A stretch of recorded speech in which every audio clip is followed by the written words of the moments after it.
All right, to unpack this further, we are now joined by our resident analyst, Ramathibela-Smith. He is the head of portfolio management at Livera Incorporated. As always, Clive, thank you very much for your time and thanks indeed for joining us. Now, the Africa Economic Conference recently took place in Ethiopia, focusing on knowledge and innovation in Africa.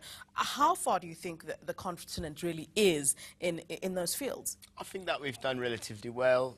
It's unfortunate that all our talent, what they call in the world of corporate as IP, intellectual property, has always been taken out to the African context. It's been sent all over the world and it's come back to us as a secondary degree of an idea that was actually established here. I mean, I don't have to mention any names, but you know that the IT world, for example, was obviously taken over by Mark Shuttleworth, who went across to the United States, sold the idea, and he came back to us in the format of an internet-based program that was supposed to be utilized. And that shows you that the kind of things that we've got. We've got Elon Musk. Elon Musk, born in Pretoria. I mean, you know, there he goes to the United States and comes back with electric vehicles. I mean, that technology that he applies there is like ages and ages ahead of what we have currently. So you can tell that the bites and the techno world is advanced in Africa, but it's just not been exposed as much, and that's why the guys feel they must go outside the continent for that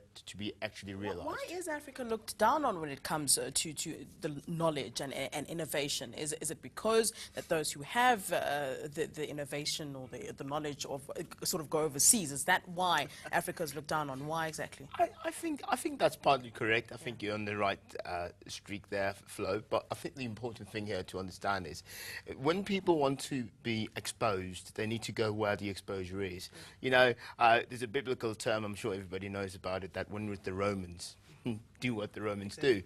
And so it's very difficult then to adapt the Romans culture here in Africa if it doesn't exist. So you need to go where it's actually all done. And I'm sure everybody will love to know about Silicon Valley, which we all watch now lately. So, I mean, they understand the IT world and the hub where things are actually taking place, and that's where you want to be. That's where the kitchen is, that's where the stove is, and that's where the heat is. And you want to be part of that so that you can expose your brand. The problem is that the market then becomes Africa and not the other way around. So let's see if we can't get somebody who can actually use Africa as a template.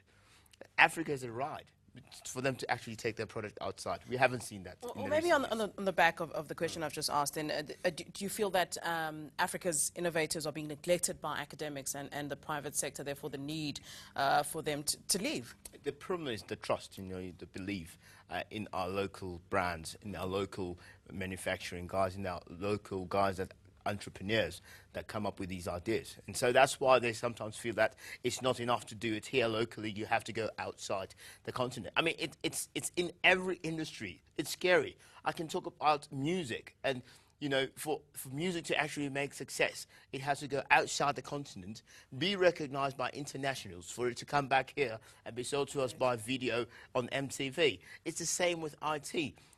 We developed the banking systems, we developed the systems, we developed the easy access to banking systems here and locally.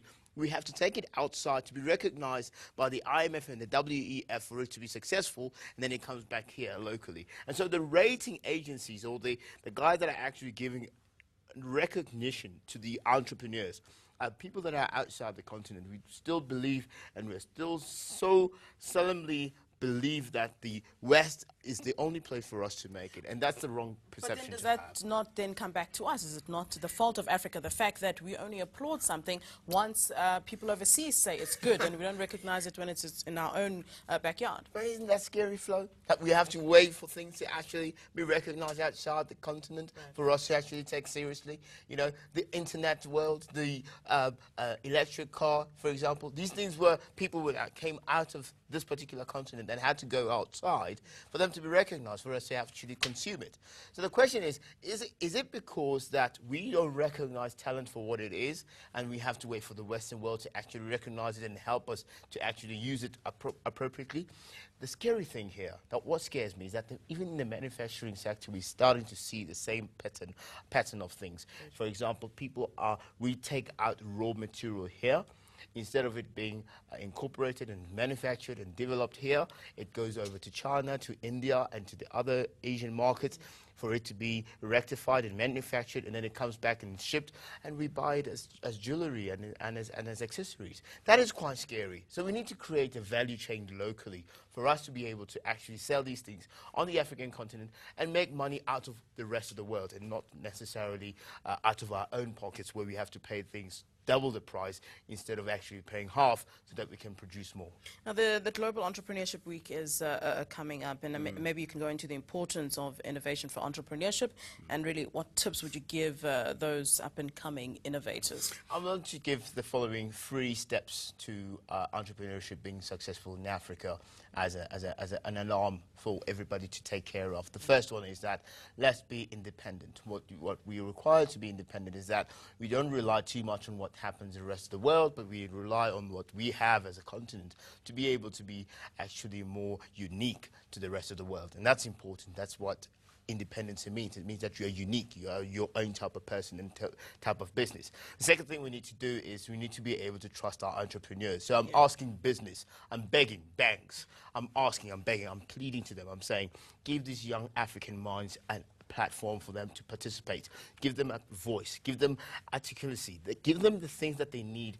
Give them access to funding that will help them to build these businesses, because we've got some really bright ideas out there, but they're not being recognized because we've been clamped by our own red tapes that we've put as policy.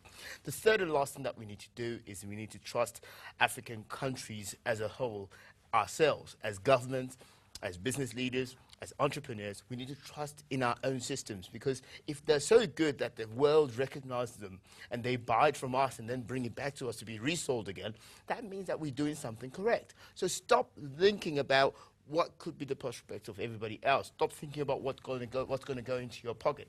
Think about what Africa is doing. Think about the entrepreneurs.